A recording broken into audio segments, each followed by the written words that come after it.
is up, guys? Bjorn here, bringing you another Bjorn break. Today we are looking at a 10v10 match, which quickly turned into a 4v9 match, I believe is what it was. I think somewhere in the game it goes 4v8, but most of the time we had at least twice the players on the other team. Um, so I wasn't doing, I took the footage live, but I wasn't recording. I had music going. So I'm just going to do a double time video here and provide commentary as we go here.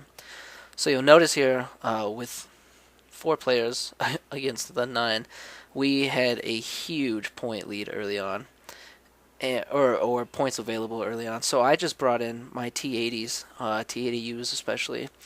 And I think even if you are more than doubled, you actually get twice as many units. So normally I think I only have 6 T80Us available to play with, but I think for this game I had 12, and I know for other units I had double it. And so it pretty much just turns into a hell of a lot of spinning points and a lot of fun if you were on my team.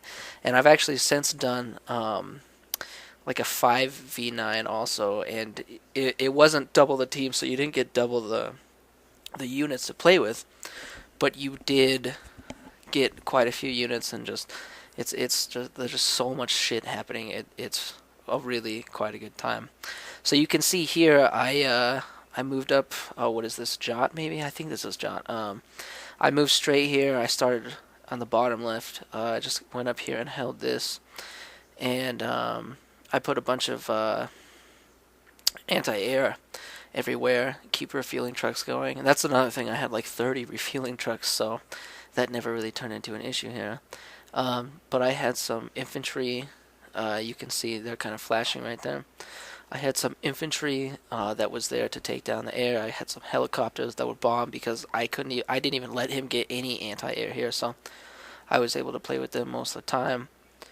And like I said, there's more anti-air. Just so much destruction against their team. I mean, I already have 1111 points right there, and it's only 6 minutes in the game. It's just ridiculous, and pretty much for quite a while I just try and hold this place, and I just spam in new tanks, and I'm just bringing in all these crazy tanks, and it's a 4v9 still, I believe, not a 4v8 quite yet. But I mean, it just goes to show you, like, the game is fun even if you're outnumbered, and they do a good job of providing the tools to still win. Now, I think if this had been a good team that we were playing, that we would have still lost, because I mean, coordinating with that many people still gives you a significant advantage. But these guys, I don't know if they knew exactly what they were doing. At the very least, the guys on each side, my side, and then of course directly opposite on the other side, they never really stood a chance. So I'm sure that had powerful implications from the beginning. So now I'm just trying to clear out all their scouts here, so that they can't see anything, you know. And I don't think they had artillery going here too, because this is sometimes what I do when I play on these 10v10 maps, is try and hold this place. And the most annoying thing that can happen that comes against me, or that I do to other players, with the proper deck, is just bringing tons of artillery.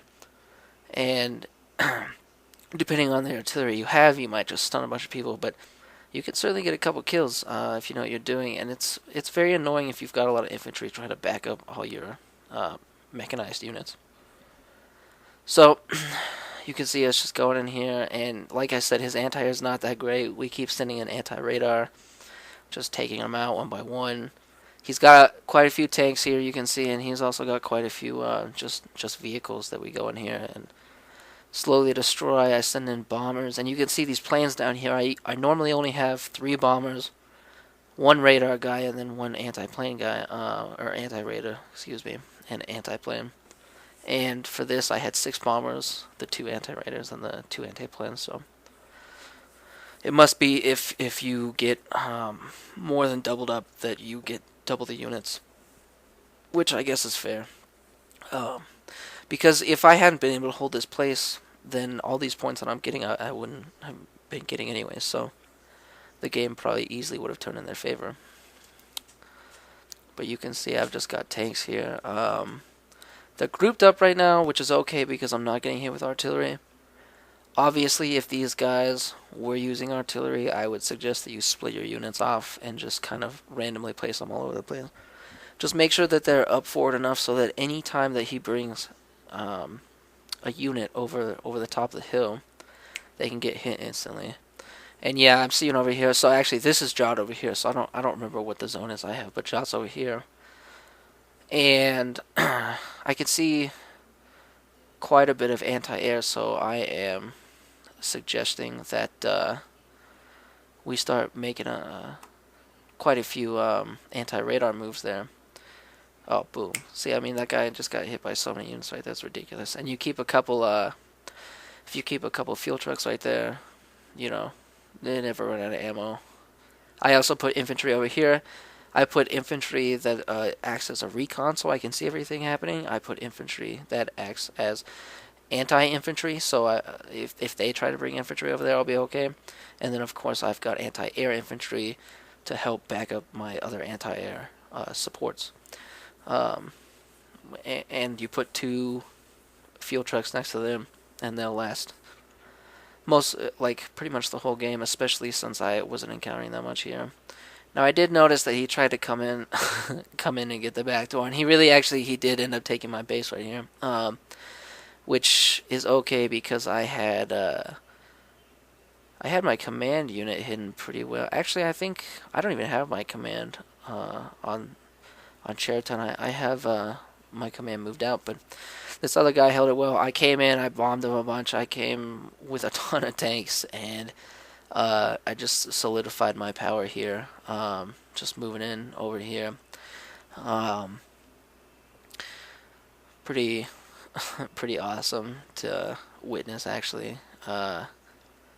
Getting back my base, of course, although it's almost out of gas anyway, so it doesn't really matter.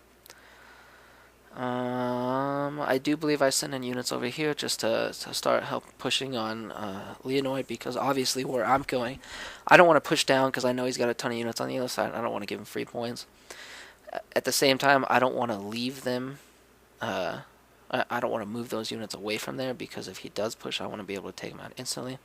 So these group of tanks down here that I have, I'm just going to have them start sweeping the area over here as we move towards our 8,000 mark, which I believe we are significantly ahead of the other team. Unfortunately, since I'm not doing the coverage live, I can't check, but I don't believe we were down at any point in the game.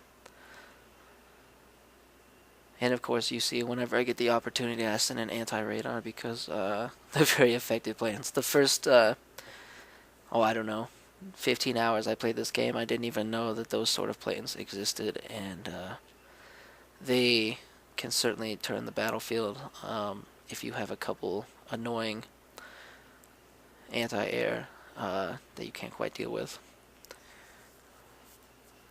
Let's see here. Yeah, just sending in people over here, checking out this situation.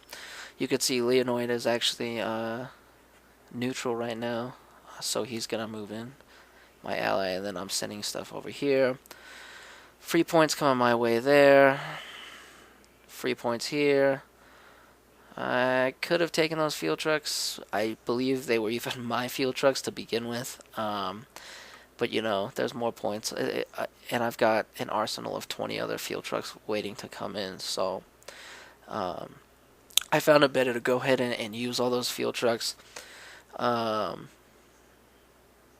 not even worry about saving them unless you don't have any fuel at your depot and you're running out of a supply of trucks. But that was not the case for me.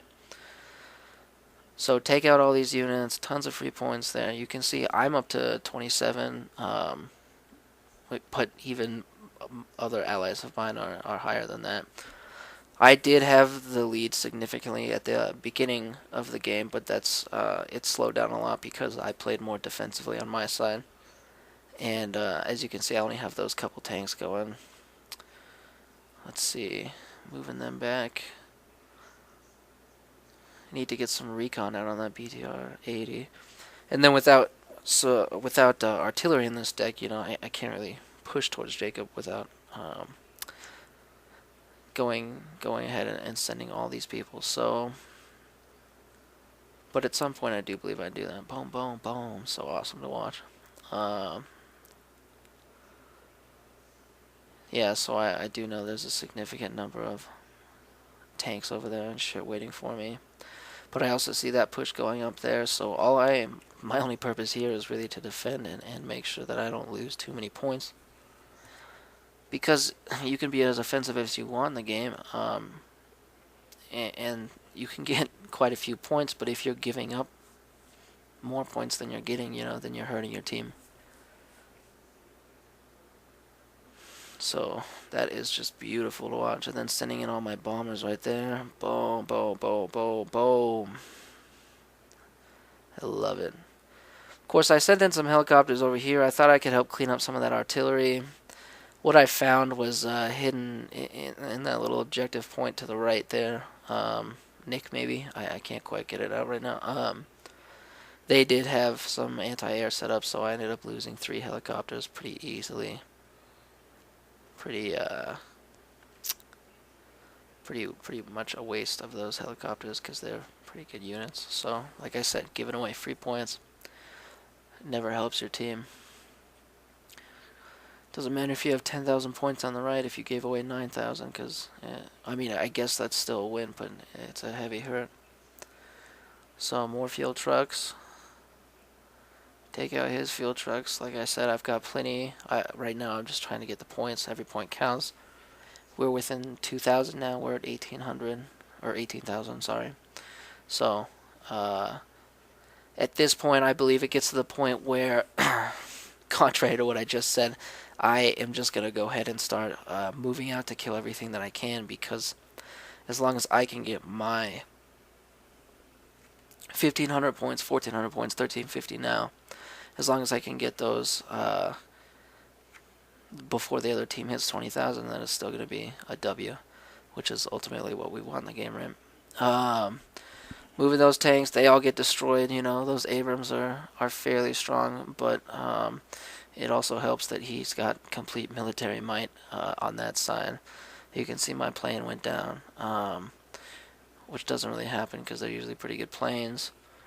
So send him in right over here, and I think this is going to bring us to the end of the battle. You can see they had half the points we've had. They had something like 9,000, and we're at 19,500. So just bring in all my bombers. I don't care if they get shot down at this point. I just want to see all this shit blow up. And it is a beautiful sight to see all those hundreds grow up, and that's the W. So, thanks for watching, and stay tuned for more videos.